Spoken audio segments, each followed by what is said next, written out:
pipe! The Budokai Tenkaichi series has been hailed as the greatest Dragon Ball fighting game series, reaching a peak with Budokai Tenkaichi 3, the most addicting for many fans out there, including myself, and I would even go as far as to bet one of my nuts on this. The question though on a lot of people's minds is why? And in this video, whether you're a new player who's going to be touching down for the first time on the series with Sparking Zero, Budokai Tenkaichi 4, or a legend with your busted controllers looking to celebrate with me on how much this game impacted your childhood and life, then keep watching. What's up Skywalkers? Let's jump right into the first point, which is gameplay. One thing I appreciated about Budokai Tenkaichi 3 was the incredible use of the controller for a variety of moves, like your finishing moves and super finishing moves, requiring a unique combination of L2 triangle and pushing up or down on the left stick for each finishing move. Then there was a wide variety of combos if you just wanted to fist the fuck out of your opponent.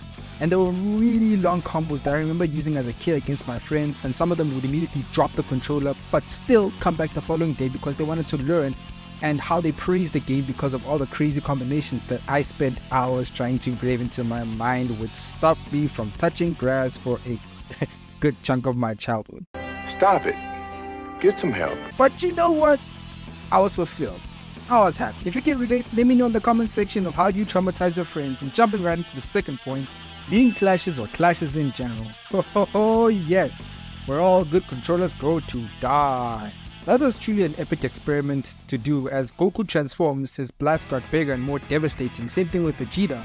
And one thing me and my friends would do is clash these two beams yelling Super Kamehameha or Super Galican, or Omega Shenron's minus energy ball clashing with Yamcha's spirit ball.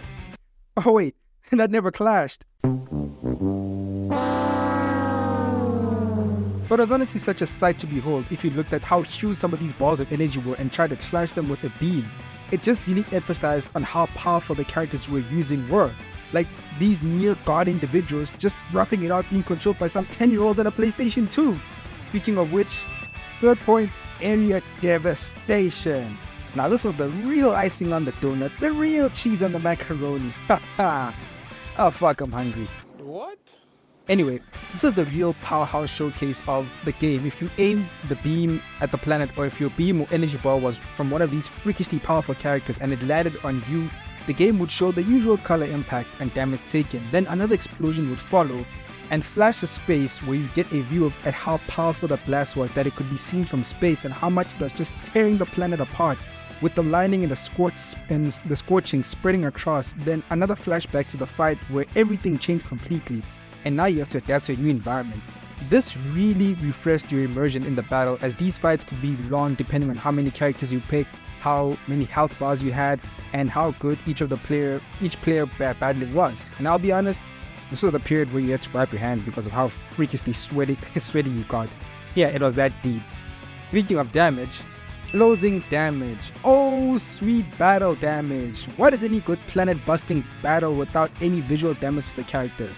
Bro, Goku would gradually start to lose layers of his beam and lose his posture if he was low on health, which just added to the intensity, because I remember if I suffered enough damage, I would deliberately power down from Super Saiyan 3 to Super Saiyan 2 or Super Saiyan 1.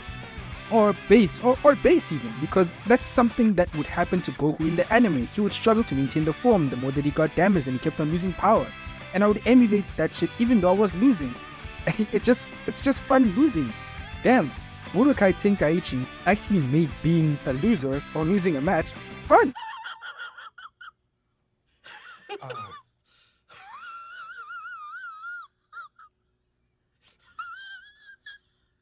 And overall, for the fifth reason, if you're looking for a Dragon Ball game that just emulates the Dragon Ball energy perfectly, look no further than Budokai Tenkaichi 3 or the upcoming Sparking Zero Budokai Tenkaichi 4. And if you're still not convinced, here are a few more fast reasons. 6.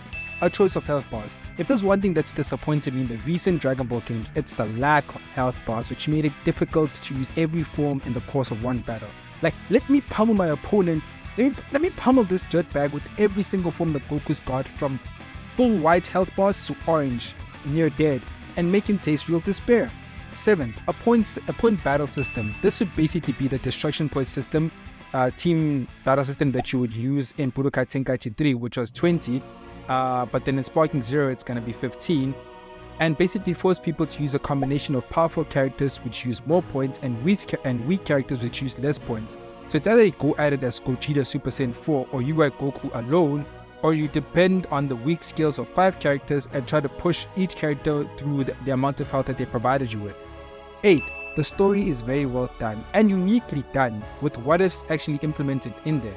What ifs are basically cool story scenarios that fans would come up with whenever they got together and talk, like, what if Gogeta fought Vegito? What if Goku went Super Saiyan in the Saiyan saga? What if Vegeta went Super Saiyan against Frieza? What if this happened? Basically just, different scenarios. What if this person was given Goku's role and Goku's role was given to somebody else? And finally, the 9th reason. The music was incredible. No misses.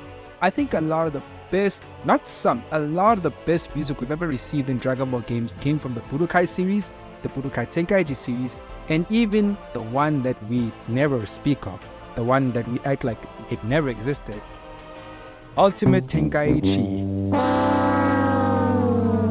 had the best OSTs in all of Dragon Ball gaming. And with that, we've come to the end of the video. That is a whole 9 reasons you should play Sparking Zero, because it takes everything from Budokai Tenkaichi 3 and does it even better, with the developers actually listening to the community and changing things and improving. So have faith Sparking Zero will not fail.